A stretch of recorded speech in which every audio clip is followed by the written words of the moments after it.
You're listening to Talking Hoosier Baseball, a podcast by fans from the IUBase.com website. For anyone wanting more information on the Indiana University baseball program. 0-1 to Richardson. Launches it out to left center. Piacentino is back at the wall. Goodbye! Home run! Walk-off 3-run bomb! Grant Richardson! His second of the season, and the Hoosiers win! And welcome back to another edition of Talking Hoosier Baseball. This is being recorded on St. Patrick's Day, Wednesday, March 17th, 2021. I'm Chris Feeney. I'm joined by the master of the RPI, Carl James, the creator of IUBase.com, Josh Bennett, but not by the stat guru, Cassidy Palmer. She's actually interviewing with NASA right now because her statistics apparently are going to be included in the newest NASA project. Good luck out there, Cass. All right, folks. So for a weekly recap, we got a 4-game series. Obviously, it was all against one team this time. We played Penn State at the BART. Game 1, when we got there on Friday, or at least when I got there on Friday, I was able to, because my work schedule, get there for that 1 o'clock start, which then got moved to 2 o'clock, a little suspiciously, because there was no rain in the forecast. When we got there, I think we started realizing what was going on, that Coach Mercer had tested positive for COVID. And in a real ironic twist, like that's when we really learned about COVID the first time, was at the BART. When all those things were coming out about the Big Ten canceling and leagues canceling. And I got to tell you, it felt really similar. Like everyone's just looking at their phones and no one's really paying attention to what's going on in the field. I mean, Penn State was still taking BP then, but no one really cared. Everyone was like, what is going on? And then, there was an announcement over the loudspeaker telling people, this is canceled, what had happened, and that, that coach had some light symptoms, but he did test positive twice, on the second test, and that, the day was done. And we didn't know series-wise, we didn't know season-wise. And for me, I thought maybe the whole weekend was over, and there wouldn't have been a weekly recap to go and talk about. But luckily, we were out there the very next day for a doubleheader Saturday. In Game 1, we put up 7 runs behind Tommy Summers' great performance. He had 1 bad inning, but, besides that, he was Tommy being Tommy. Can't get enough of watching him pitch, always keeping guys off balance. He always has such a good plan. I know a lot of these young arms learn a lot from watching Summer. Stahl came in after that, lights out. Okay, this kid is good. We got to look at him at some of those early games last year. Nate Stahl is for real. Maybe he didn't come in with the accolades of somebody else, but he took care of the rest of that game and picked up the save. Now, Game 2, Game 2 was another animal. All right. You had McCade Brown coming out. I really didn't know what to expect. And to be honest, part of what I did expect was maybe some sloppiness, maybe some, oh man, watching your own headlines type thing. And then you come home for your next game and you don't really have it as good. And he took them out in the first and he didn't have it that good. You know what I mean? A couple of walks, he's in trouble. And then it started. And it was 9 out of 10 Ks and nobody's getting on base. And Chick-fil-A was happy that the contest was over, because the man put up 16 Ks. He set the record for a Big Ten game. He tied the record for a regular season game. And it was it was really amazing to watch. I was telling somebody, before we recorded this, like a lot of times I might take a walk or take a break, after our hitters are up. No. I was taking a walk and taking a break while our hitters were up. I didn't want to miss an inning of Brown pitching. Guy had a no-hitter. It's a 1-0 game. We could say it was a no-hitter now. We couldn't during the game, but outstanding. 1-0 inning after inning after inning, and he's just mowing dudes down. It was really special to be there. Again, thank you to our university letting us cover this stuff, because that thing was legit. Game 3, the next day, and I feel like it was like one continued game. I don't know, maybe the time was different, and we lost that hour on the Sunday thing. Got Ty on the mound. 1-2-3, 1-2-3. He's mowing people down. All of a sudden, he hits that bad inning. And again, there's some trepidation. What's going to happen with these freshmen? I know Ty's not a freshman, but you know what I mean. A new starter. He gets out of that trouble. A couple more 1-2-3 innings. And he kept the game where it needed to be. All right, were we down? Sure. Were we out of it? No way. This team can rally. This team could come back. It reminded me a lot of the game against Minnesota, where we didn't get like 7 runs in 1 inning, but we slowly chipped away, inning by inning. And then we're sitting there, whatever was down to bottom of the 9th, bottom of the 7th, whatever you want to call it. Ashley gets on, and it's just like, what's going to happen? Well, Southern got on too, and this kid hits an oppo bomb, moonshot, Grant Richardson. Like the outfielders gave it, that wasn't a courtesy jog. They thought they had a shot at that thing. Wins it. The place goes nuts. I might have cheered a little bit in my mind.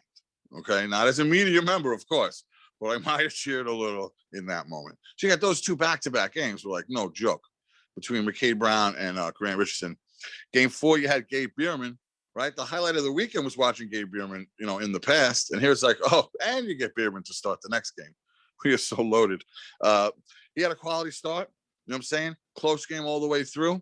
And as expected, Coach Parker puts on the squeeze play. And the wily veteran, Jeremy Houston, takes care of business and gets it done. And what we're looking at here is the closer of this team comes in and wraps that up too with Litwicky. So many bright things about the weekend. We don't want the recaps to be too long, but for this one, it really could have been. It was really impressive weekend. We didn't know what was going to happen from the start. We didn't know if they were going to play a game, and we swept the whole damn thing. So a very successful weekend for both sides, offense, defense, and really basically everything in general. Now, what we'll look at is Hoosier highlights, right? First, we usually do one Hoosier highlight, maybe because Cass is doing a nasty thing or just because it was such a good weekend. Now I got to come up with 2, they told me. So my first one was obvious. And my first one, and I looked it up because I knew Cass was busy with her space shuttle and what she's doing. Carl, do you remember where you were on a certain Saturday in May last year when you went on a road trip to see a certain Hoosier team play on the road? Mm-hmm. May, maybe. Who were they playing? Do you remember? You mean 2 you did years some ago. post game? Yeah, 2 years ago. Yeah, that was Michigan. Okay, you're playing Michigan, right? Yeah. That Saturday game, believe it or not, was the last time Drew Ashley didn't get on base. That's incredible. That's 10 more games after that. This is 2019. There were 10 games more after that. All right. That included what? The Big Ten title, the push down the stretch to win the conference title. That included, all right, the Big Ten title didn't go that well, but he got on base. The Louisville region. Now we're going into 2020. Every damn game, whether it was at LSU or at the Bart or some good non-conference arms that we were going against. 33 consecutive games. 33 consecutive games, I think is incredible. So to track this and really celebrate it and give it what it deserves, I think is a big deal. Definitely one of my Hoosier highlights. For my second one, I do know who won the red belts, so I'm not going to, give out one of those as the Hoosier highlight. But what I really liked, and I touched on him a few minutes ago, is Nate Stahl. What he shows every time he takes that mound, we're looking at a guy who I think would be a Friday or a Saturday starter and some other teams in the Big Ten. And it's real impressive what he does whenever he takes that mound. And for him to finish out that first game, I'm going to go with Nate Stahl as my second Hoosier highlight. What about you, Josh? All right, thanks, Chris. Yeah, I have 2 specific highlights that I want to point out this week. The first one, if you've been listening to this show at all for any amount of time, you're going to know exactly where I'm going to go with this one.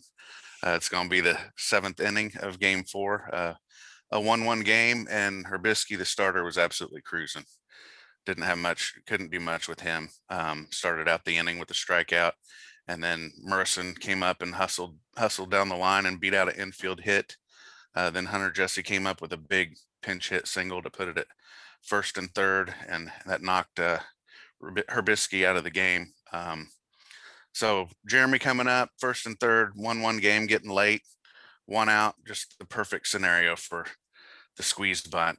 Did it on the first pitch, which I love because more than likely you're not going to, if you're the Penn State coach, you're not going to get your pitcher coming into jam behind, giving him a free ball to start with. So just executing that play, getting the bunt down, Mercer comes in to score, which ends up being the game-winning RBI. That's definitely my first Hoosier highlight. And then my second one is going to be Game 3, down 5-1, getting late. We need 7 outs. Somebody in the bullpen's got to step up to get us out of that without any more runs being scored, because running out of outs, only had 9 left at that point, and Connor Manis came in and got 7 outs on 17 pitches, which is what helped them stay in the game and ultimately gave Grant the chance to walk it off. So Carl, how about you? Well, for me, I'm going to piggyback right off where you were talking about, which was down 5-1 in that third game. And being a 7-inning game, that's, that those are dangerous. Those 7-inning games are dangerous. And yes, there was the heroics by Grant, but what really set that up was the home run by Machaki. That home run did two things. First of all, obviously, it put another run on the board, so they took it from 5-1 to 5-2. But I think it was more important that is what forced Penn State to go to their bullpen, and then gave IU another set of pitchers to look at, and a few different opportunities to get at that bullpen. And right up to the end, it is when it finally happened. So I'm going to start with Machaki's home run. And then in that fourth game, we've kind of gotten used to him over the last few years, but that was a quality start from Gabe Bierman. That final game, and boy, was it necessary. as you mentioned, it was a sacrifice bunt to score that final run, but 2 runs is what IU had in that game to play with, and Gabe Bierman, that quality start kept the game manageable, and it gave an opportunity that even though the offense wasn't clicking, it made it to where, hey, a sack bunt was enough to get a win. Chris, so who gets this week's red belts? All right, thanks, Carl. I got to say, last week was difficult. This week, not so much. Now, I know sometimes I go through like to see who filled up the scorecard and maybe like, oh, this guy had a really good couple of games. I'm sorry. If you hit a 3-run bomb walk-off when you're down 2 and your last at bat, you get the red belt. So Grant Richardson, reminding us of a day when Matt Lloyd hit a bomb off an apartment building, right? And I think he only had like one other hit the whole series. He still got the damn red belt because that's how you do something like that. So Grant stepped up when we needed most. He gets the red belt. For the pitching red belt, let me think. Come on. McCade Brown, the national pitcher of the week. K after K after K. Chick-fil-A loves that they're not in on this one. So many Ks. If he's going to do that every time at home, I know Sal Frank almost ran him out of business a couple of years ago. But McCade was amazing. I talked about it in the recap. It's a special night or a special afternoon when you watch something like that. I've seen a few at Shea, or it was Doc, or I've seen when Pedro, we picked up Pedro. There's something just special of a pitcher when Harvey, before he got hurt, and he takes over the game, and you can't leave your seat, even though your team's not up. And you want something like that to just continue. And when it's 1-0, even better. I mean, that's gold. I'll take that anytime. The nerves, and it was like LSU. Who was it? Tucker had the no-hitter inning after inning after inning. We had that small lead. Stuff like that is like, that's my favorite. I know I'm old or something, but some people want 8-7. Give me the 1-0 when the guy's throwing a gem, making people look silly. Give me that. McCade gets the red belt for the Joey Donato. And then for the defensive red belt for the Tony Butler, we're going to give it to Fucci for his play on Saturday with Summer on the hill. He dove to the line. All right. He probably shut down a double, and then they were able to make the play at first. There wasn't anything else too outstanding on the field. If I had to give an honorable mention, maybe Jeremy Houston looked solid out there. I didn't really see many major issues behind the plate, which is always a good thing. I feel like the catcher's like the offensive lineman, right? Like you only hear his name when something bad happens, where there's a penalty or something. But really, defense was really good. The Fucci will pick up the Tony Butler red belt for this week, and Grant Richardson and McCade Brown will fill out our 3. It could be a battle to the end. Somebody else has to start winning belts, though, or it's going to be a pretty early crown for those guys. All right, it's mailbag time. Carl gets the first question this week. So, Carl, do we really expect Ball State to be hosting a regional this season? The RPI is looking kind of odd at the moment. Well, it is at that, but yes, the Ball State Cardinals are. If the season ended today, the Ball State Cardinals would be hosting the Muncie Regional, and what a regional it would be! And in fact, IU would probably be the 2 seed in the Muncie Regional. Imagine that. Okay, guys, it's March 17th. A lot of programs have only been playing for 2 weeks, like the Big Ten. Yes, Ball State has been playing a little bit longer. Yes, Ball State has a series win at Kentucky and a series split at Arizona. Those are really nice resume winners. They are number 9 in RPI, but RPI is very dependent upon a significant amount of data. And I'm talking 25 plus games for every team in the country. As we know, the Big Ten has played 7 or 8 games. Ball State has played 13 games. So yes, they actually generate a number, but it's not at this point significant. A lot of these cases happen, and then eventually they work themselves out over time. And in fact, this past weekend, Ball State, got swept at Old Dominion. So, and it didn't really hurt their RPI because Old Dominion is currently 12-4. It tells you a little bit in April, but really only if you kind of project it out as to what's going to happen. RPI is all about what happens at the end of May, and what is the RPI the day before Selection Monday, Memorial Day. That's the day RPI matters. And when I analyze RPI, I look at what is it going to be on that day. And I am reasonably certain that Ball State is not going to have a top 16 RPI come late May, and that if Indiana has to travel, it's probably going to be a little bit farther than Muncie for a regional. So next question. This question comes from Daniel K from Virginia. He submitted his question via a video clip. The question, though, is directed at associate head coach and current acting head coach Justin Parker. So what we're going to do is we're going to have Chris address what coach might have been thinking. So here is the question for Coach Parker. Did you order the code red? Did you order the code red? Thanks, Daniel Caffey from Virginia, for the question for the mailbag. I absolutely think, all right, Coach Parker ordered the code red, and I'm glad he did it, all right? I don't know what Mercer's problem is with the red pants. I really don't get it. We didn't understand it from the first time.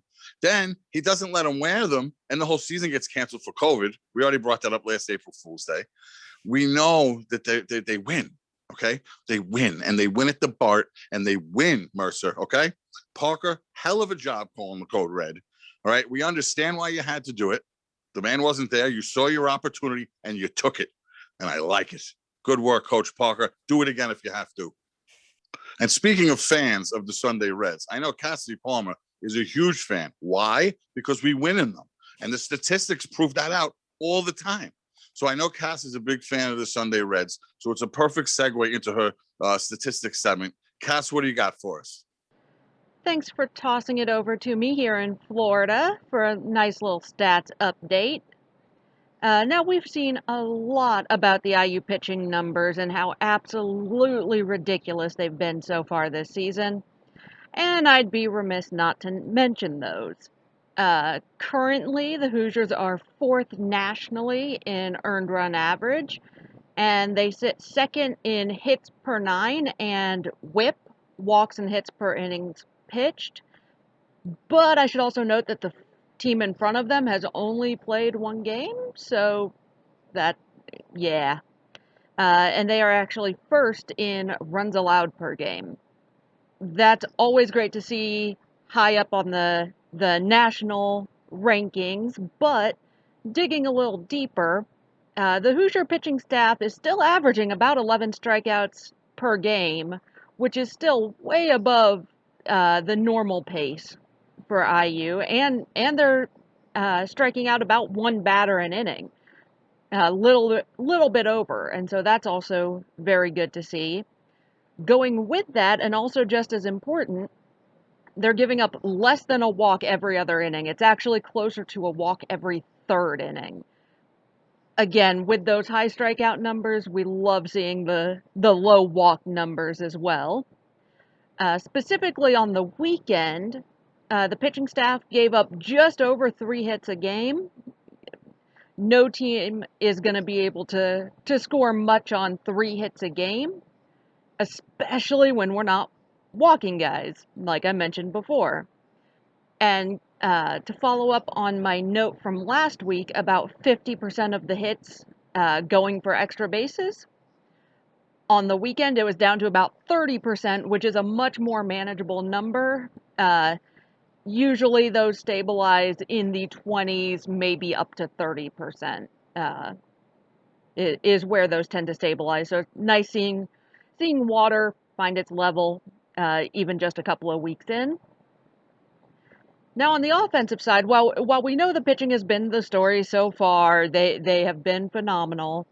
The bats have not been all that quiet either. On the weekend they hit 277, and at the moment through 8 games, 5 different guys who qualify for the stats list. They've had enough plate appearances in the games. 5 of those guys are hitting above 300 so far. And so that's really encouraging to see. It's a dangerous lineup top to bottom. And that really helps throw off some of the opposing pitching staffs. And on the weekend, they also walked in 11% of their plate appearances. And anytime you're getting above 10, you're doing pretty well. Pairing that with single-digit strikeouts in all 4 games.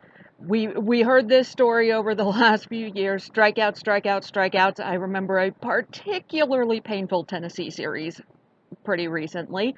So to see single-digit strikeouts in all 4 games of a 4-game weekend, you're not going to get any complaints from me. It worked out to about 23% of plate appearances on the weekend, or of at-bats on the weekend. But that goes down to 17% in game 4. My goal is anything under 20, in all honesty. And the other thing that stands out right now is the Hoosiers are mostly capitalizing when they get on base. On the weekend, they left less than 8 on base per game over the course of the weekend, and they actually only left 4 runners on base in scoring position per game on the weekend. And I'd like to see that number in scoring position go down just a little bit, but you get instances of 2-out doubles or triples and things like that can kind of play with that number. But overall, offense has been solid, and the pitching staff has been absolutely dominating. And so that'll wrap on the stats update from Florida. Thanks, Cass, from wherever you filmed that. I'm not really sure. Hopefully it was somewhere near the NASA setup. And now we're going to have Carl update us on some Big Ten, happenings, what went on around in the conference, and a little bit of a preview from that team near the Wabash River. Thank you, Chris. The Big Ten has pretty much gone the way we would expect it. The only real surprise I would say so far is that Maryland has struggled a bit out of the gate, but the truth is Maryland has already started to recover this past weekend. They are 3-5. This is a 44-game season. There's a lot that they can do to improve where they're sitting at. The bottom of the pack is Purdue, who I'm about to talk about as far as the next series for Indiana goes. But when you read down the order, nothing is massively shocking. Northwestern's done a little bit better than expected, so is Michigan State.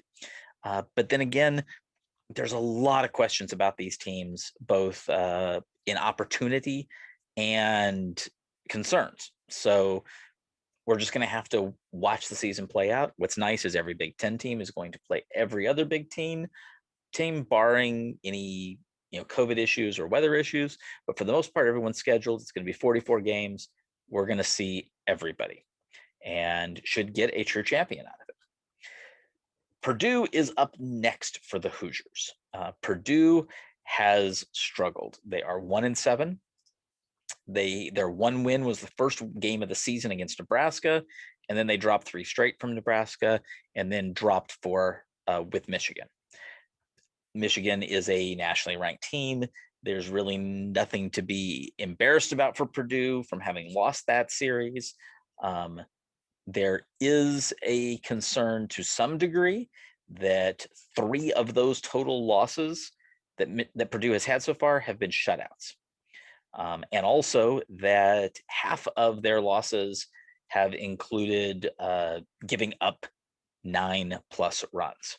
So the Purdue Boilermakers have some work to do, and facing the other leading team in the league in Indiana is probably not the thing they want to do. As far as people to look at, the returning folks are going to be catcher Zach Fascia, who hits left-handed and has got a great arm. Skylar Hunter, he's their leadoff hitter and a very fast outfielder. Those are the two veteran pieces that they are really going to be relying on. A lot of other pieces they're going to be relying on are going to be transfers.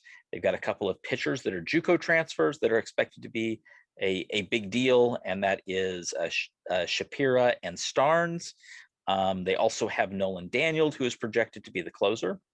One more transfer I will mention. Hoosier fans should recognize the name Justin Walker. He had played for IU for 2 seasons. He is now with the Boilermakers and is expected to be their starting shortstop. So we will get to see Justin Walker when he plays at the Bart and returns to the Bart this weekend, but this time in a Boilermaker uniform. Well, at this point, we've now seen 2 weeks of baseball. So let's have a bit of a roundtable discussing where the team is at this point of the season. Josh, what are your thoughts? Well, I really just like the toughness and resiliency of this team shown early on. We talked about the 5-1 comeback, but even go back to the beginning of the season, they lost 2-1 to start and have reeled off 7 straight since then. Seems like the guys trust each other, pass it on down the line, trust that your teammates got your back. And so far it's worked out really well for the Hoosiers. I feel like we see that whether it's a big lead in a few of the games or even in the tight ones, whether it's, more from the home games, I guess, because it was so quiet and weird and you could hear the dugouts and you could hear them talking to each other. I feel like I noticed more things like Tommy making sure he pounds the guy's chest when he's coming in for the bullpen, guys supporting each other so much. And it never felt like, I don't know, those games were close and then they got blown open late.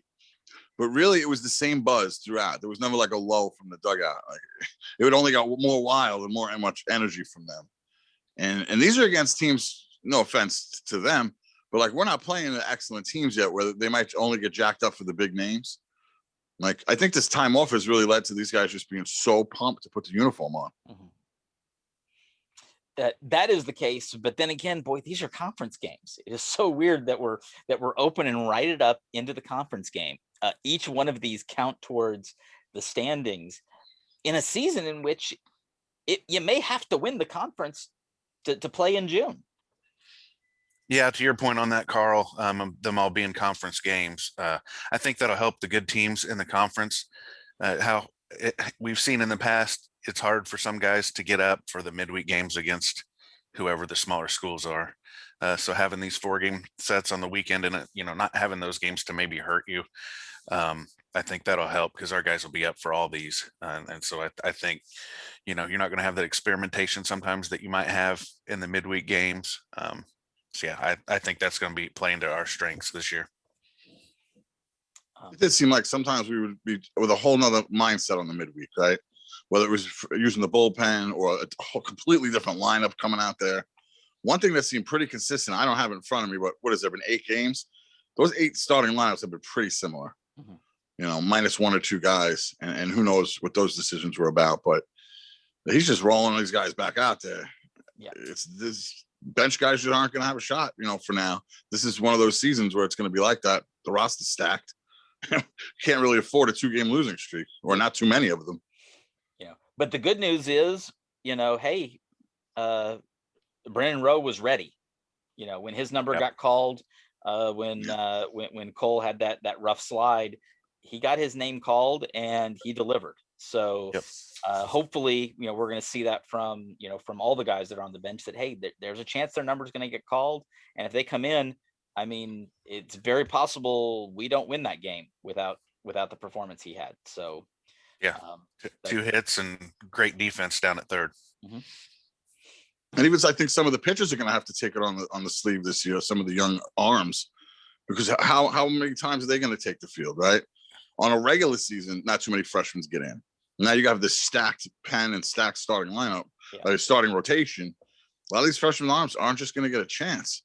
I remember I was talking to somebody at the bar over the weekend, Paulie Milto, right? He came in as a freshman. He barely pitched, right?